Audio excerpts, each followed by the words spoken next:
Halo semuanya, pernah ngebayangin gak sih masalah lingkungan kita di sekitar seperti penumpukannya sampah plastik itu bisa menjadi nilai yang tinggi untuk kita sendiri? Setiap tahunnya, jutaan ton sampah plastik terus mengalir di lingkungan kita. Indonesia sayangnya saat ini menjadi salah satu penyumbang sampah terbesar di dunia.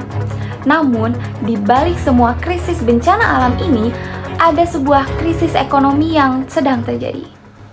Dunia sedang bergejolak, imbas dari geopolitik global menghancurkan stabilitas harga bahan baku. Harga virgin plastik atau plastik murni telah meroket tajam, melonjak 80 hingga 100%. Harga yang awalnya 66.900 menjadi 102.900 per kilogramnya. Krisis bahan baku global ini menggerus margin keuntungan dari FMCG dan juga UMKM di seluruh dunia. Mengapa krisis pasokan ini terjadi saat sampah plastik menumpuk di mana-mana? Jawabannya ada pada sistem pengelolaan sampah tradisional yang terputus secara sistemik. Dari 6,8 juta ton sampah per tahunnya, ada sekitar 61% atau 4,2 juta ton sampah tidak terkelola. Sistem informal yang ada saat ini banyak sekali masalah, mulai dari kontaminasi material yang parah, rantai pasokan yang telah terfragmentasi, perbudakan modern, dan juga pekerjaan anak yang hanya dibayar 30.000 per harinya. Akibat inefisiensi logistik ini, sistem tradisional kita telah menghilangkan potensi hingga miliaran dolar per tahunnya. Itulah mengapa Plastik Pay hadir.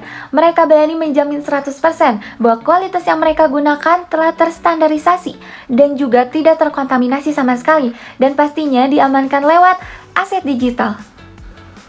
Bayangin, ada lebih dari 200 reverse vending machine atau RVM ditambah 1000 Dropbox yang telah disebar di titik-titik premium di seluruh Jawa dan juga Bali.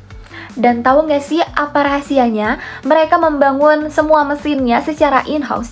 Dengan mereka membangun mesin sendiri, mereka memiliki kontrol penuh atas kualitas yang mereka gunakan. Itu benar-benar sudah terstandarisasikan dan juga tidak terkontaminasi apapun. Mesin yang mereka bangun sudah menggabungkan antara fisik dan juga digital. Fasilitas pengumpulan tadi mereka pasangkan dengan aplikasi selevel dengan vintage. Aplikasinya secara aktif mengubah perilaku pengguna lewat gamifikasi yang ngasih insentif. Strategi mereka sukses besar dengan menarik lebih dari 17.000 pengguna yang secara aktif menggunakan ekosistem mereka secara terus-menerus.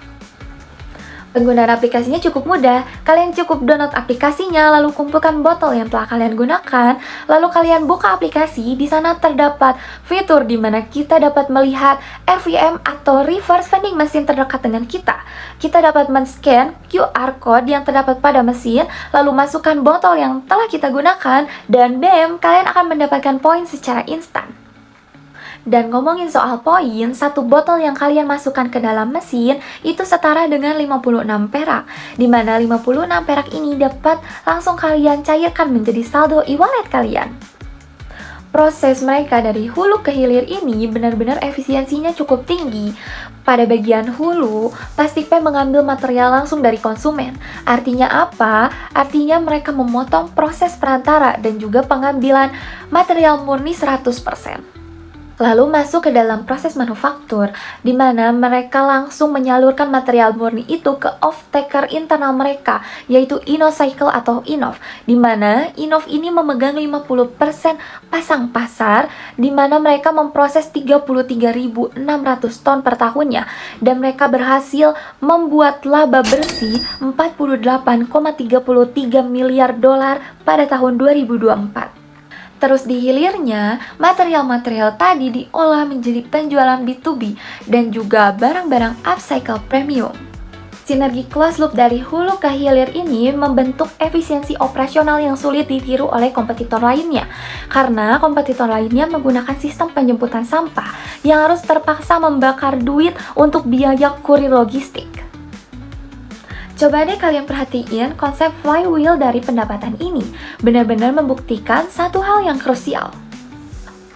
Model bisnis berlapis mereka ini dibangun untuk guncangan volatilitas pasar komoditas plastik, di mana kalau ada salah satu elemen yang lagi anjlok, maka pilar lainnya dapat menopang, sehingga bisnis mereka ini tidak akan turun dan terus akan muter dan terus berkembang.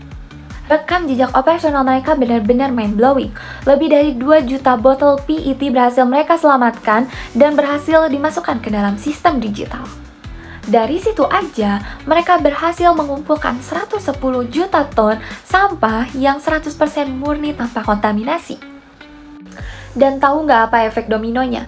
Mereka berhasil mengurangi 74 metrik ton emisi karbon. Tapi bagi saya, poin utama mereka adalah mereka berhasil menciptakan ethical mode atau benteng pertahanan etis, di mana mereka berhasil memutus rantai perbudakan modern dan juga eksploitasi anak secara informal.